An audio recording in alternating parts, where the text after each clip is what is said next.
ప్రభుత్వం కేసీఆర్దా? మీ ప్రభుత్వమే కదా. మీ ప్రభుత్వం అన్న సంగతి కూడా మర్చిపోయి అన్న స్టేజ్ పైన ఇట్లా మాట్లాడితే ఏం చెప్పాలి? కాంగ్రెస్ పరువు పోతున్నదే. నోరు జారిండి అన్న, నోరు జారిపోయింది అన్న.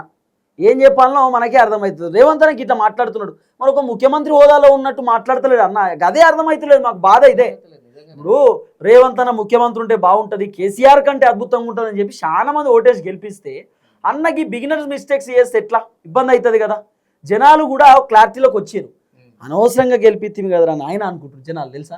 మరి అయోమయంలో పడేసిండు కదా వాళ్ళని.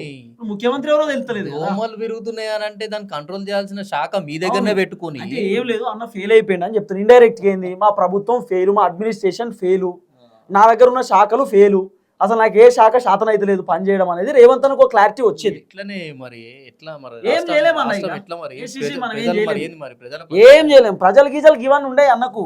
అన్నకు ఖాళీ భూములు ఏడున్నాయి, భూములు కావాలి, అది భూదాన్ భూములా అంతే. మరి మేమేం కట్టం, ఎంతసేపు కూలగొట్టుడే మా పని, కూలగొట్టుడే ఉంటుంది. ఏమనుకుంటున్నాం మరి? లేకపోతే ఇట్లా మాట్లాడుతున్నా అన్న. ఈ ఎందుకు ఇట్లా మాట్లాడుతున్నావు రేవంత్ అన్న మాకు అర్థమైంది. అంటే రేవంత్ అన్నని ఏదో ఇబ్బంది పెట్టాలనే ఆలోచన మాకు కాదు, కానీ ముఖ్యమంత్రి హోదాలో ఉన్నటువంటి వ్యక్తి ఎట్లా బలంగా మాట్లాడాలి అన్న. అన్నకు నిజంగా ఫ్యాన్ ఫాలోయింగ్ కూడా బలంగా ఉంటుంది.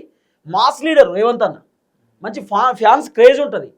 మరి ఇంత ఫ్యాన్ ఫాలోయింగ్ ఉన్నటువంటి రేవంత్ అన్న గిట్టెందుకు మాట్లాడుతున్నా అనేది ఒక పెద్ద క్వశ్చన్ మార్క్.